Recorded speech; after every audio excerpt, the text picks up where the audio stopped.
In October last year, we put out a post on YouTube asking you for help with a postur bora recipe. Coming from a Bangal household, I had honestly never eaten postur bora before, so we thought, why not combine all of our knowledge to create one ultimate video? Over 300 of you emailed us with not just your family recipes, but ingenious tips and techniques for perfecting postur bora.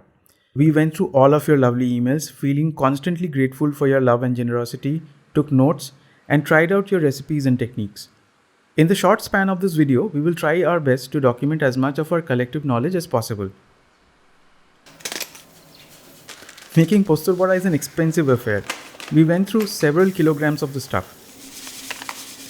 Luckily, our video sponsor this week, JK Spices, produces some of the best quality posto in the Indian market, and they helped us score the enormous quantities of posto we were going through every week. JK Spices also has a discount for Bong Eats viewers, so if you buy any spices from jkcart.com, use the coupon code BONGEATS during checkout. The coupon code is valid until 31st of March 2021. Now let's move on to the recipe. The first step to making postur bora is grinding the posto. The posto should not be ground too fine, otherwise the bora will turn into a solid pasty disc. In fact, this is what happened to us on our first attempt. It happened in spite of all of your warnings.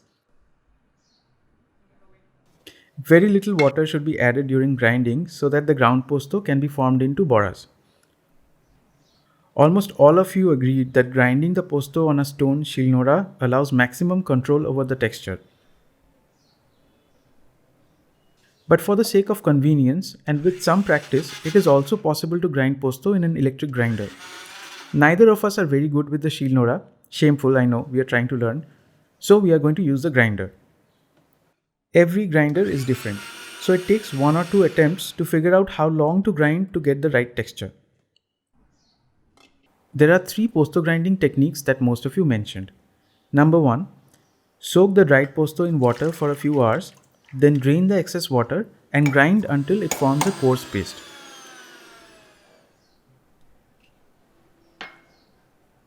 The next 2 methods don't require any prior soaking of posto seeds.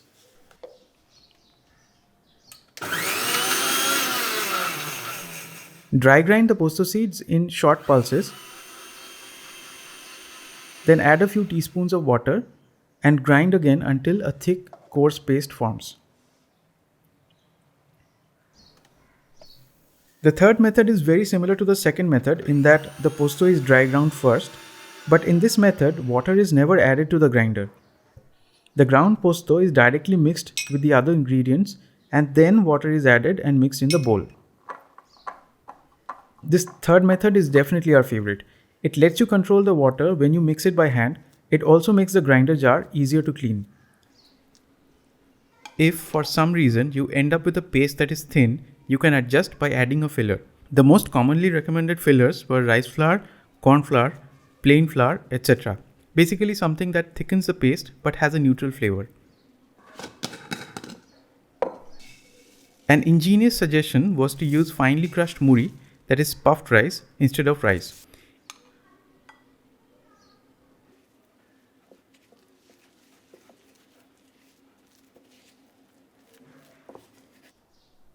In terms of the flavors that can be added at this stage, we will show you 3. Many of you suggested grinding the posto with some green chilies for flavor and heat. Now this can be added even if you plan to add chopped chilies later on. Dried red chilies can also be added for a different kind of flavor and heat.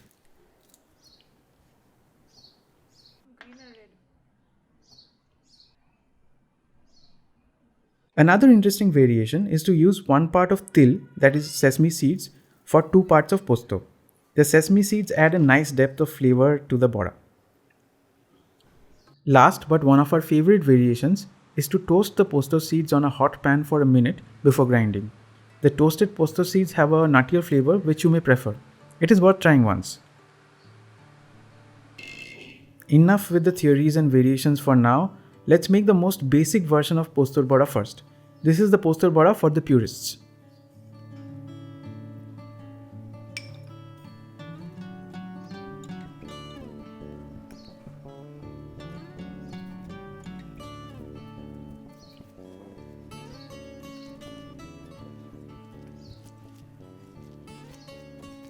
This version really lets the posto flavor shine.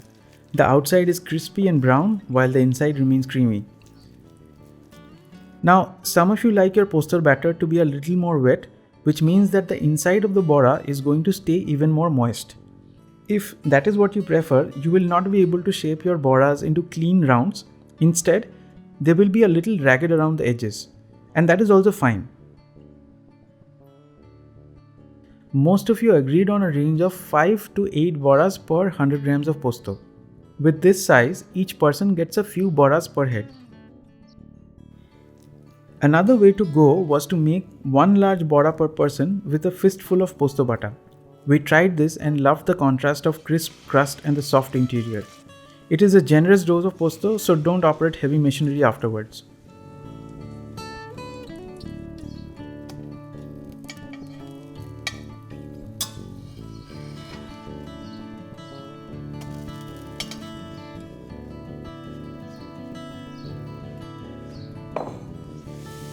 The second recipe we will look at now is the one that was the most popular. This has all the ingredients of the first recipe with some additions.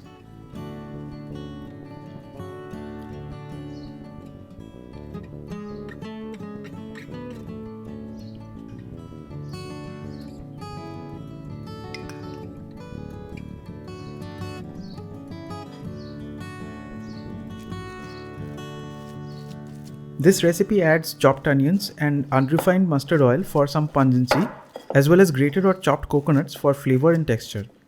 We love this version very much.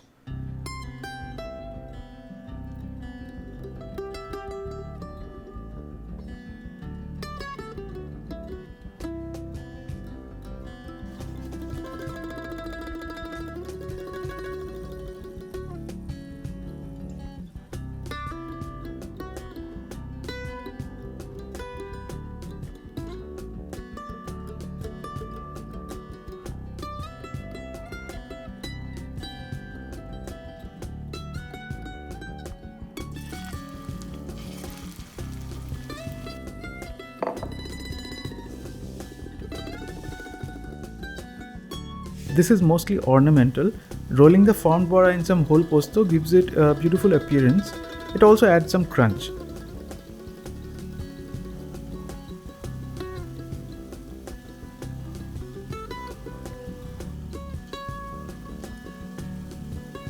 There were lots of other interesting additions that many of you like in your posto bora.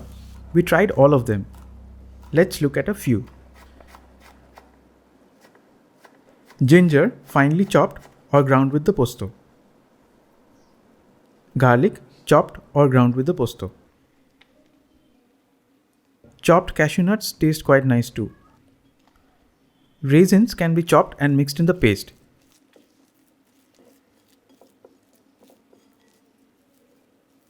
Alternatively, place a raisin in the center when forming the poster bora. The sweetness of the raisin creates a nice contrast with the salt and the heat. Quite a few of you like adding kalo jire, that is nigella seeds, to the paste. Some of you like adding bhaja shada jire or toasted cumin seeds instead. One excellent suggestion was adding some yellow mustard paste. As you can imagine, posto and shorshe go very well together. We don't like cooking exactly the same way every day, so just knowing all these variations are possible makes everyday food a lot more exciting. This recipe is a mix between daler bora and posto bora, and we plan to make this alongside amer tok dal or panta bhat in summer.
Let's move on to the final variation that we also really loved.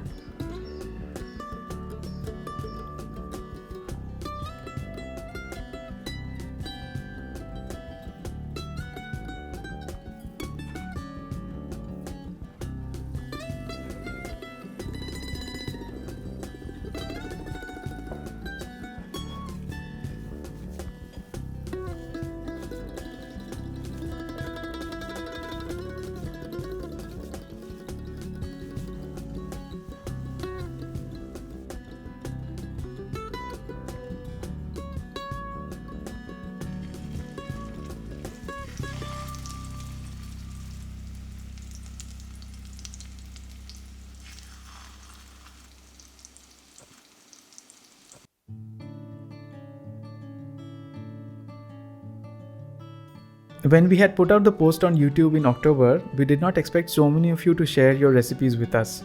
We have read each and every one of your emails and have tried our best to incorporate your suggestions. So how did you like this format? Do you think we should turn this into a separate series? Let us know in the comments. Also, this is the first video filmed in the new Bongit's kitchen, which we are pretty excited about. We are sorry we have not been regular with our uploads. We will be posting regularly at least twice a month starting April this year. Thank you for staying with us. See you soon.